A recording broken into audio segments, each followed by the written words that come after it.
if you actually just look at this thing, the marbling, how much fat. This is like 3 pounds, by the way. You're man, mate. Will that all fit kind of like so? I'm gonna let it do what's called dry brining, which is just when you add salt on the meat before you cook it. If there's one thing you're figuring out by now, it's that I use an absurd amount of onions and mushrooms. With this way of cutting onions, I'm gonna keep them a little bit longer because I'm gonna mix them with my mushrooms, keep them thin, slide them on over, and I'm gonna keep my mushrooms whole too because I'm making these more as a side. Making these onions pretty thin, and it's gonna make it really easy for it to caramelize. I need to sharpen my knife.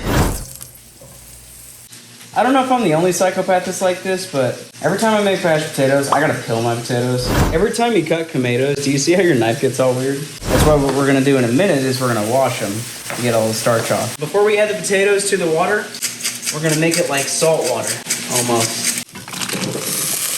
The goal when we're trying to make that absolute perfect steak is to make it flavorful, one, and to have a nice crust. So the first thing we have to do is we have to make sure we get the pan extremely hot to get a good crust, and then afterward is when we braise it to really make sure the juice is flowing with the steak, so that way it tastes perfect. That thing looks insane. The food rest time has started. Thinking, like actually.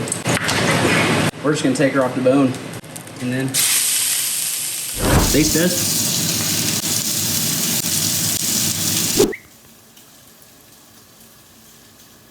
Can't ask for much better than that, really. Because if I'm sitting right here, you guys can see me. Oh, you know my motto, if you ain't sweating, it's because you ain't doing it right.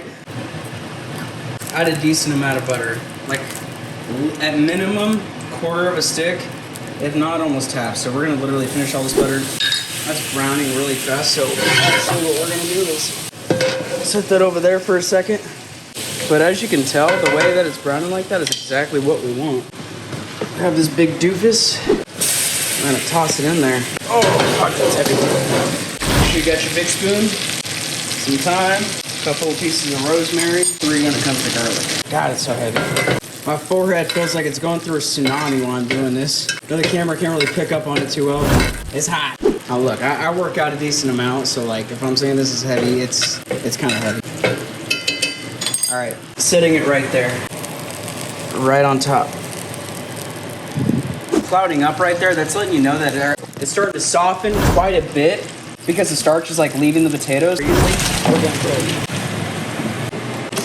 3 cloves, 1, 2, 4-second roll. I'm joking, not really.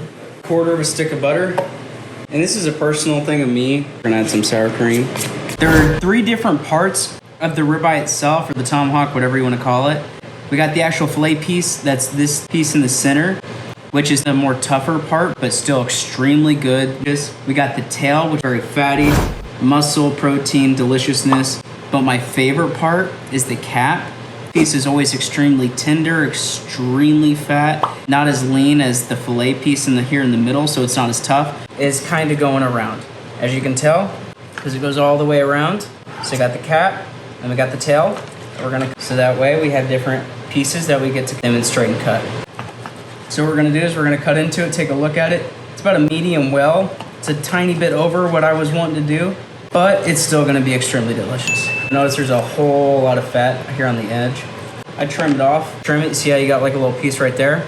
All you need to do is take this. There you go, chef's luxury. Who's gonna know? I like to keep mine kinda long, so when you're seeing it, some people love the fat, you can eat it. Definitely ain't gonna kill you, you know? But now here's what we're working with. I wish I could turn the fan off. I can't. It's like literally not letting me. Thank.